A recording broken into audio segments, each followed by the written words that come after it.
E aí galera, beleza? Aqui é o Bruno Castro e esse é mais um vídeo do setor 2814. E no vídeo de hoje eu vou falar aqui da primeira parte da história do segundo Besouro Azul, o Ted Kord. Lembrando que eu já fiz aqui dois vídeos sobre o primeiro Besouro Azul, o Dan Garrett, né, que começou lá na Fox Comics e terminou suas histórias da Charlton Comics. Então principalmente quem é novo no canal, confiram lá primeiro, que é muito importante entender essa passagem de manto. E até importante falar aqui que as primeiras histórias do Ted eram da editora Charlton Comics e só nos anos 80 que ele vai parar na DC. E eu sei que não está adiantando de nada eu falar aqui, mas eu não quero desistir, né? Quem puder virar membro do canal, ajuda a gente aí, galera. Tá um preço bem legal para vocês. Então acredita no nosso projeto. E vamos então para o vídeo.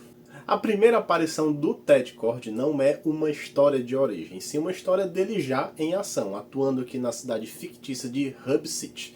Essa história aparece na revista do Capitão Átomo, número 83, no finalzinho do ano de 66, usando aqui o inseto, né, que é um veículo que não só tinha a forma de besouro, além disso ele podia simular a agilidade e as funções de um.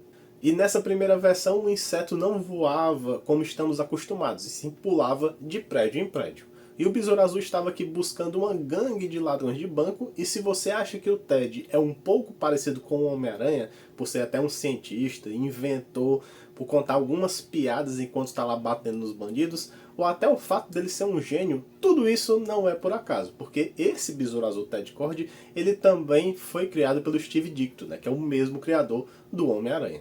E além dele, o Gary Friedrich também escreve essa história. E uma coisa legal e diferente nessa primeira edição é que, após ele ficar desacordado pelos bandidos, os mesmos tentam tirar a máscara do Ted para ver quem é, mas não conseguem, né? Parece que ele até colocou uma espécie de cola em seu rosto. E é tanto que isso é até uma coisa recorrente que em outras histórias todo bandido tenta tirar e também não consegue. Depois disso, o Besouro Azul acorda, chama o inseto via controle remoto que ele usava aqui no pulso e, pulando pela cidade de prédio em prédio, ele consegue achar os bandidos e os prende e depois entrega para a polícia.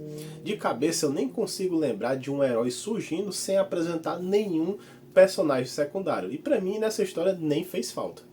E até vemos também o esconderijo do Ted, né, que ele usa o inseto para entrar debaixo d'água, abre uma escotilha também via controle remoto, e para quem viu até o trailer no filme do Besouro Azul que vai já sair aqui, o Heimer também vai até esse esconderijo do Ted.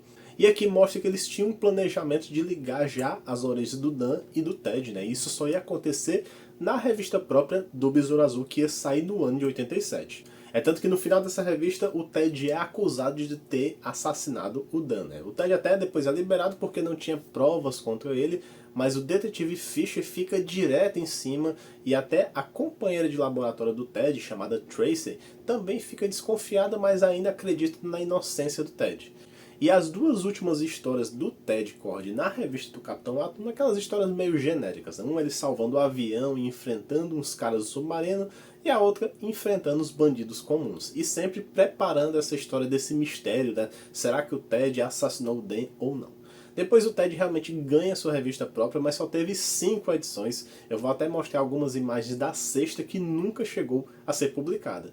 A escrita aqui ficou por conta de um cara chamado Glansman, e o Steve Ditko continuou na arte em alguns plots da história também. Na primeira história, o Ted enfrenta a Gangue da Lula, né, que é um grupo de 6 caras totalmente mascarados que queriam roubar uma festa de caridade. E somente na segunda edição que eles contam o que aconteceu entre o Dan Garrett e o Ted Kord, né? Eu já falei nos vídeos do Dan, mas aqui eu vou dar um pouco mais de detalhes. Um certo dia o Besouro Azul estava patrulhando quando vê uma luz na ilha chamada Pago, né? Justamente o local onde o Dan morreu. Quando ele chega lá, ele se depara com a sua colega de trabalho, a Tracy, que estava ali investigando o que tinha acontecido. A Tracy fala que ama o Ted e queria provar a inocência dele, e aí que o Ted se comove e acaba revelando sua identidade de Besouro Azul e conta tudo o que houve. Na verdade, o tio do Ted, chamado Jarvis, queria dominar o mundo usando robôs, e depois ele foge à sua morte. O Ted acaba chamando o Dan Garrett, né, que ele fala que conheceu na faculdade e o achou confiável. Depois até eles falam que eles eram colega de quarto.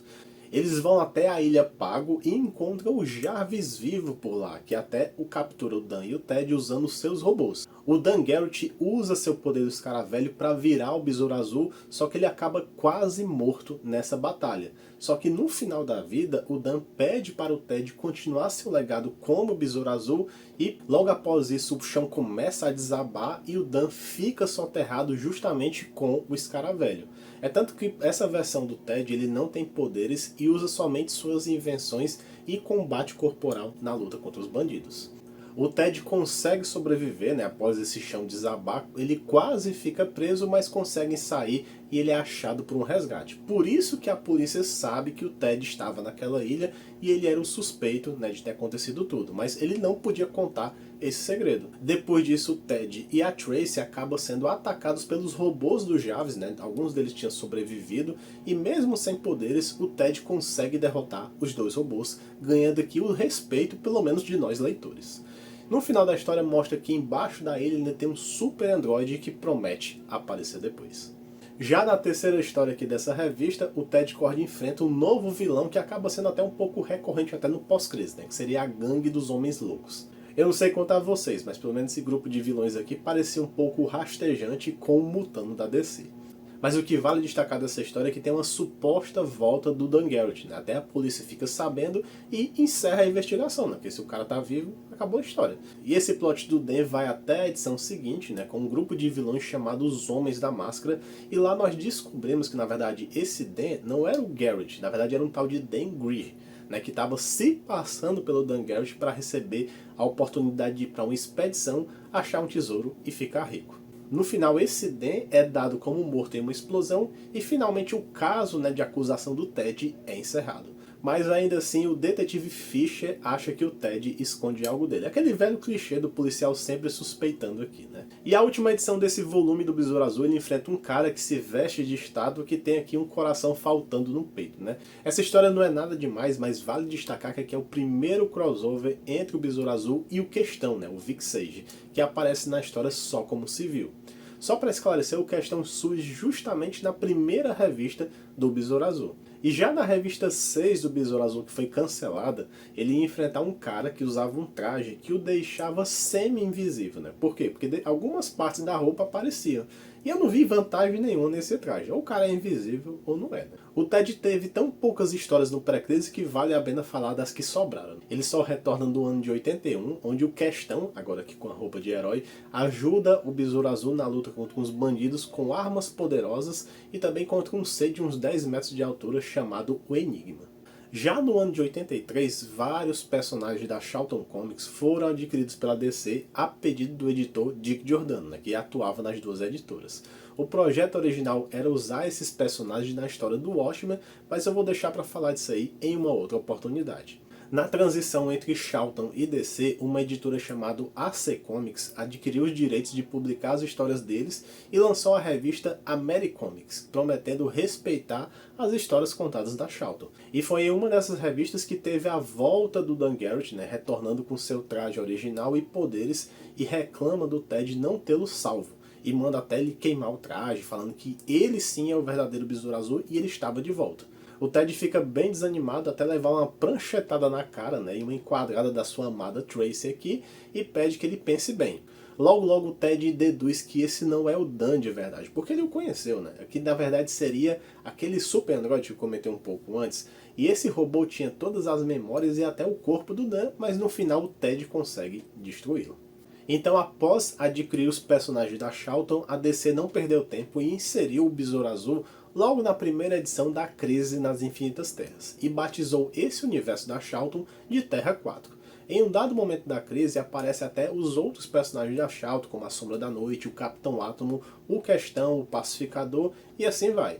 E na crise, o Besouro Azul foi um dos heróis convocados pela Precursora para defender uma das torres contra aqueles seres da sombra do Antimonitor, e depois disso o Ted é até bem ativo em toda a saga, né, aparecendo em quase todas as edições, mesmo sem poderes, ele estava lá até no começo de tudo, naquela luta lá contra o Antimonitor. Nesse ponto da história, os heróis sem poderes serviram praticamente como líder de torcida aqui, segundo o próprio Batman. Já no pós-crise, a primeira aparição cronológica do Ted Kord, é bom ressaltar isso aqui, foi no ano 1 na Liga da Justiça. O Ted era um jovem e promissor inventor que pegava resto de coisas e transformava em grandes invenções. Olha até esse besourinho voador aqui, estilo já realmente um drone, né, antes dele sonhar que um dia seria o Besouro Azul.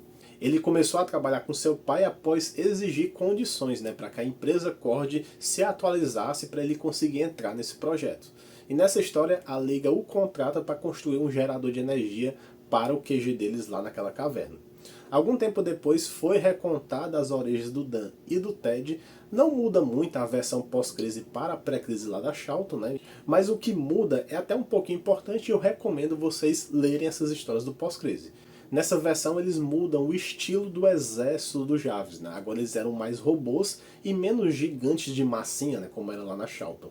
E aqui eles mostram um pouco do treinamento físico que o Ted teve. Depois disso, o Ted teve a sua revista própria, que durou 2 anos, né, com 24 edições, e foi escrita pelo Len Wein, né. A vibe das histórias do Ted no pós-crise era até bem parecida com o que contamos da Charlton. Ele enfrentando alguns bandidos, vilões meio genéricos, como o Punho de Fogo, o Overthrow, né, não conto a tradução aqui, o Music, na verdade seria uma Arlequina do Besouro Azul, o Dr. Alquimia, o Prometheus, não confundir com aquela versão Prometheus do Batman lá, né? E essa história do Prometheus eu acho legal e vale a pena a gente perder um tempinho falando dele, né? Na verdade ele era um cara que ia tentar um emprego nas indústrias Cordes, mas acabou não conseguindo porque na função dele já tinha gente demais. Só que por pressão, né, ele tem mulher e filha, ele tinha que, sei lá, prover o lar, ele acabou entrando numa gangue para fazer alguns assaltos. O legal dessa história é que mostra tudo na perspectiva dele, né? Um cara realmente desesperado por vencer na vida. E você vê que ele era um cara legal, ele se arrependeu do assalto, tentou ajudar o Besouro Azul, mas no final acontece um acidente com ele e daí que ele vira esse Prometheus. Mas não é só o vilão bucha não, né? No Besouro Azul também já inventou alguns grandes também, como o Cronos, né? No tie-in lá de Lendas. Outra recorrência aqui é que alguns vilões ou tinham uma ligação com as indústrias Cord, algum era ex-empregado e tudo mais, ou seria de uma empresa concorrente. E também nessa revista dele acabou se juntando com outros heróis, né? O próprio Questão novamente aqui aparecendo, os Novos Titãs e também a Liga da Justiça Internacional, né? Que já apareceu até na saga Milênio, mas nessa época, no meio da revista aqui do Besouro Azul, ele partiu e começou a aparecer na Liga também. E por que eu falei que o exército do Jarvis ser robô é importante? Porque foi nessas histórias que eles introduzem o Carapaça, né? O vilão que vai estar no filme do Besouro Azul. Na história, um arqueologista rival do Dan Garrett, né, chamado Conrad Carapaça, ele foi até a Ilha Pago para tentar descobrir o que seu rival acabou morrendo em busca. E agora há pouco também eu falei que o Jarvis tinha um super androide escondido na ilha na versão pré-crise. Aqui na pós-crise também tinha um super androide, só que na verdade era um robô grande vermelho sem nome.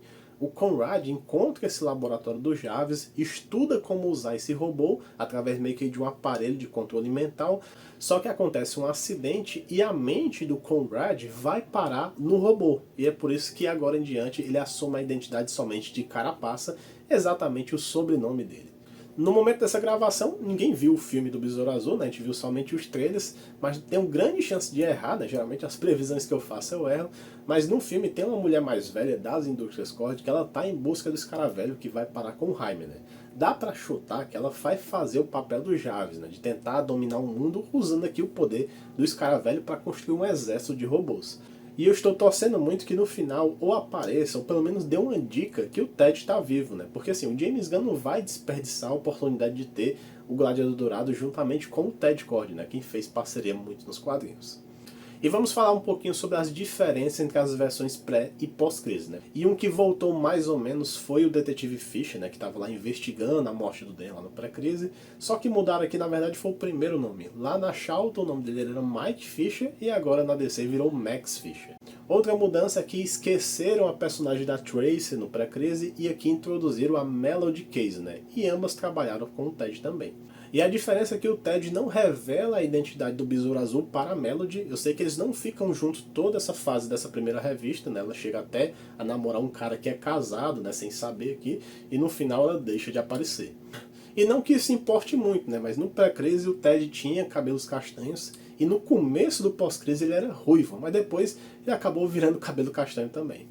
E no final desse run do Besouro Azul, o pai do Ted, chamado Thomas Cord, ele retorna e reassume como o novo chefe das indústrias, né? As indústrias Cord aqui. E até deixou o Ted bastante irritado, porque foi justamente o Ted que transformou a empresa, que era pequena, em um grande conglomerado mundial. Na última revista, o Carapaça retorna e acaba destruindo o prédio principal das indústrias Cord, e o Ted sacrifica a sua nave para prender e usar um botão de autodestruição, explodindo esse vilão de vez. Só que futuramente o Carapaça vai reaparecer na revista do Esquadrão Suicida. Quando a revista do Besouro Azul acabou, ele já estava estabelecido na Liga da Justiça Internacional, né? Ele já estava com 3 edições. E além disso, ele fez vários crossovers em outras revistas, né? Como a do Gladiador Dourado, do Senhor Destino, do Nuclear, do Capitão Átomo. Enfim, ele apareceu bastante nesse começo do pós-crise. Talvez até alguns de vocês estavam esperando que eu falasse um pouco da parceria do Besouro Azul Ted Cord com o Gladiador Dourado, né? Mas eles viram parceiros somente a partir de agora, na Liga Internacional. Então eu queria mostrar nessa primeira parte do vídeo que aconteceu muita coisa com o Ted, então eu queria dar todos esses detalhes para vocês. Mas não se preocupe que daqui a pouco aparece um vídeo da Liga Internacional, né? Porque eu já fiz os vídeos da Liga, parando justamente na Liga Detroit, então tem essa convergência aqui. E lembrando que eu já fiz vídeos do Gladiador Dourado também, contando toda a história dele resumida. E pera aí, não desliga o vídeo, tem coisa ainda do Ted pra contar. Porque assim, quando eu fui fazer esse vídeo, essa pesquisa, eu pensei em fazer um vídeo único do Ted, contando toda a história dele resumida. Até pra aproveitar, né, fazer um vídeo do Ted resumido e fazer um vídeo do Jaime também resumido pra preparar vocês pro filme que tá já saindo aqui. Só que, assim, eu vi notícias, né, que tá tendo já meio que uma previsão que a bilheteria vai ser muito ruim. E eu tô vendo que muitas pessoas estão fazendo um boicote também nesses filmes da DC, né, assim. Eu até entendo fazer um boicote no Flash, no Shazam, mas esse filme do Besouro Azul já foi dito que vai pertencer a esse outro universo do James Gunn, né? Então, até se você tá animado com o universo do James Gunn, deveria assistir esse filme. Alguns de vocês podem até falar nos comentários, ah, você quer obrigar a gente a ver um filme ruim?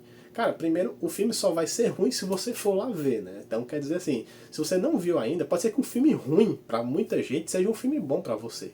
Então o pessoal tá muito 8 ou 80, né? Ou vou assistir um filme o melhor do mundo, ou ele é a pior coisa do mundo. E eu até quero fazer uma live, né? Falando sobre esse filme do Besouro Azul, contando o que eu achei. E até queria que vocês, se assistissem e participassem também da live, ou até assistissem depois, ou até deixando um comentário, né? Porque eu sempre gosto de responder todo mundo, né, que comenta, pra ter justamente essa interação. Não deixe vocês falando sozinho, não. E até também eu acho que tá essa geração um pouco também sem personalidade. Assim, você não vai assistir um filme se a maioria gostou ou não, ou então por uma nota do Rotten Tomatoes. Cada um tem que assistir e ver se gostou ou não, né? É tanto que, pra quem não sabe, eu sou de Natal, não existe cabine de imprensa aqui, nem de nenhum filme, nem da DC, nem nada. Eu nunca recebi um ingresso pra assistir o filme, assim, né? Então, na minha opinião aqui, nunca é, assim, tem gente que pelo menos falam, né, que a pessoa paga, a pessoa fala bem ou não de um filme. Pelo menos aqui sempre vai ser minha opinião sincera. Às vezes eu saio muito empolgado, né, da sessão de cinema, sempre gosto disso, depois a gente pensa e acha defeito dos filmes, né? Mas enfim, quero que vocês pensem, cogitem assistir pra gente ver e depois debater um pouquinho sobre esse. Bom, pessoal, então é isso. Eu queria que vocês deixassem o like aqui no vídeo, deixassem seu comentário também, vocês saber se vocês gostam do Ted Cord ou somente da fase dele na Liga Internacional, o que aconteceu depois com o personagem. Eu vou fazer depois a parte 2 dele e eu queria depois que vocês tivessem que compartilhar esse vídeo com os amigos e tudo mais. Então é isso, até o próximo vídeo e valeu!